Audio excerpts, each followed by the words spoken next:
350, Stafford 374. Just an excellent game. Passer rate. Look at the passer rate. I didn't realize that. And it's the best in a playoff game since the 13 seconds game for combined between two. And I mean, Dust, you could just go to my next. And Darnold's Mahomes here. Right. Yeah, that's right. You could just go to the 300 plus.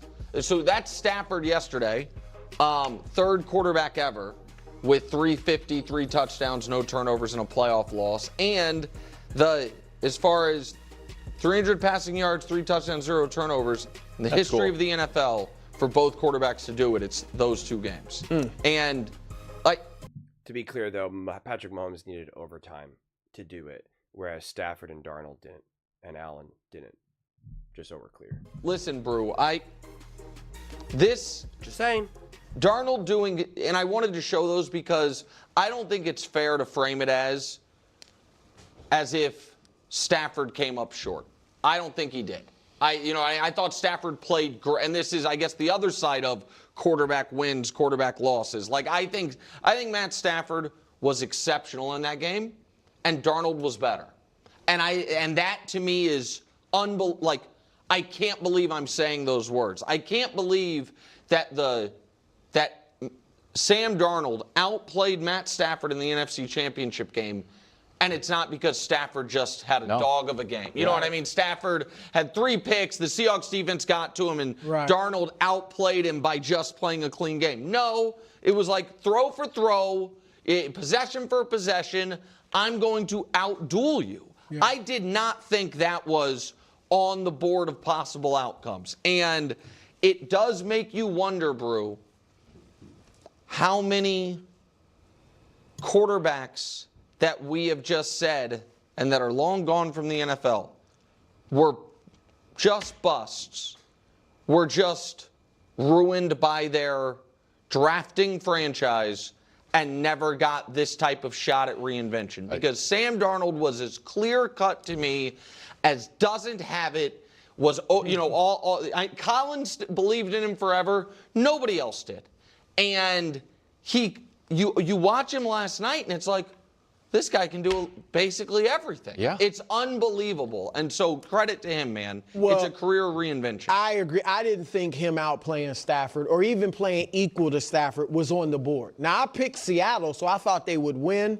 But I thought best case scenario, Darnold is solid, plays well. Yes. Maybe 2 touchdowns, 250 yards, something like that.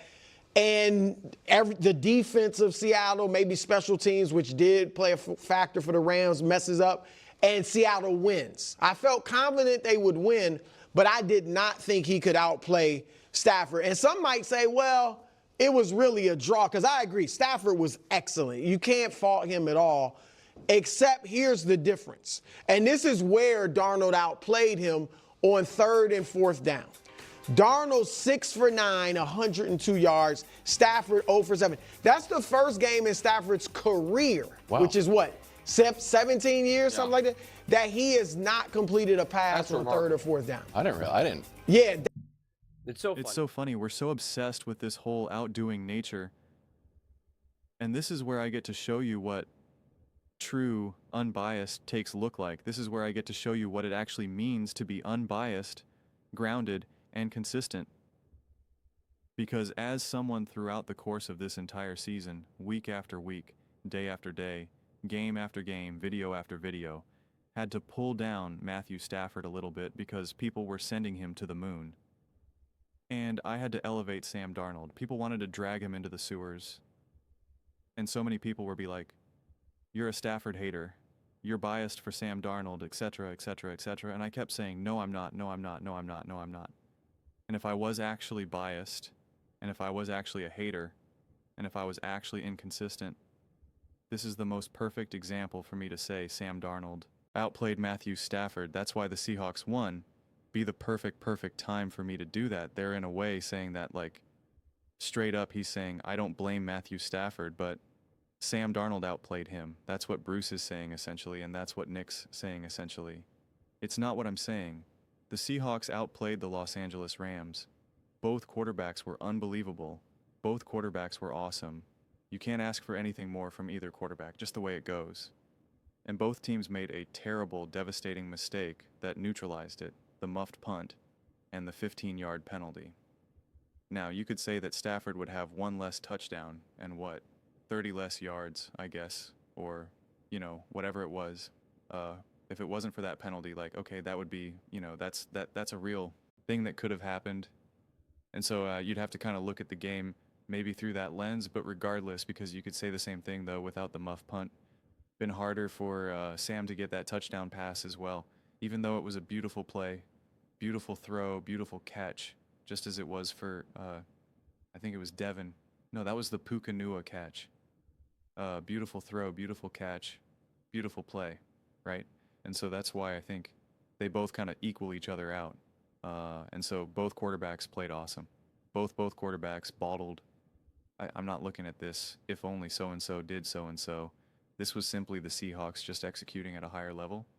And in the got-to-have-it moments, the Seahawks pulled through. The Seahawks stepped up, whether it was Sam, whether it's Jackson Smith and Jigba, whether it was Puka, whether it was Walker. Walker was made. Like 50 guys miss. Like that's what it came down to. Realistically, none of these quarterbacks blinked. Neither of these quarterbacks blinked. Neither of them did. They both each had a pass that probably could have been intercepted. I think maybe Stafford had 2 that could have been intercepted, but it was also a good surprise Puka punching it out. And Sam made one throw where you were like, oh my God, no, this is about to happen. Like, Sam, everyone is going to yell at me for believing in you. You can't do this to me. But then he made also some unbelievable throws as well. Stafford made that one unbelievable layered throw that was like almost tipped. Like, this was just great. This was just great play. That's why I hate to see a game like this be reduced to one quarterback outdueled the other quarterback. It's not the way how I'm watching this game. It's just not. And I'm happy that they set me up here because it's like that you just got a front row seat. Like, this would be the easiest time for me to say Sam Darnold outplayed, outdueled, so. Stafford came up short. Look how he was on third down. 0 for 7 on third. Blah, blah, blah. I'm not doing that. I'm not doing that. So, what's really awesome to see, because I think when there's certain quarterbacks, people get so obsessed, specifically most recently, of course, with Patrick Mahomes, there's this hyper focus on the quarterback carrying or leading or being the difference maker, etc., etc. That's why they highlight that 13-second game. It's like Mahomes only needed 13 seconds. And it's like, okay, sure, whatever you say. And it's like the team. And we saw in this game, we saw 2 teams. We saw Jackson Smith and Jigba. We saw Puka. We saw Kupp. We saw Devontae. We saw Sam. We saw Stafford. We saw McVay. We saw Clint Kubiak. Shula and McDonald. Not the best defensive stands, but you were going up against 2 elite offenses. So it's like, okay, things get a little crazy. We saw some boneheaded plays and how a teammate or a play can literally ruin your chances at a Super Bowl. The muff punt and the penalty. I was talking to my mom about this because she was like, she was like, that was a ridiculous flag. Snorts. And I was like, yeah. I was like, the players were yelling at him, and I can't believe they threw that flag. And I was like, yeah, I get him. I was like, but like the players knew what he did was wrong. You hate that they threw that flag at that moment, and I wish it didn't happen because it could be the difference between literally winning a Super Bowl and not. But it highlights that one moment, one player can literally cost your franchise, your team, a collection of realistically, what is it, like a hunt after you factor in the staff and, the personal trainers, the physical therapists, the chefs, the cooks, the people that pick up the towels, like it's a lot of people. You're all costing them potentially a Super Bowl win all because of one singular moment, one half a second. Like, it's crazy. It's crazy how that can happen. And so it's just like, we saw just how much when you have the team, you have the team.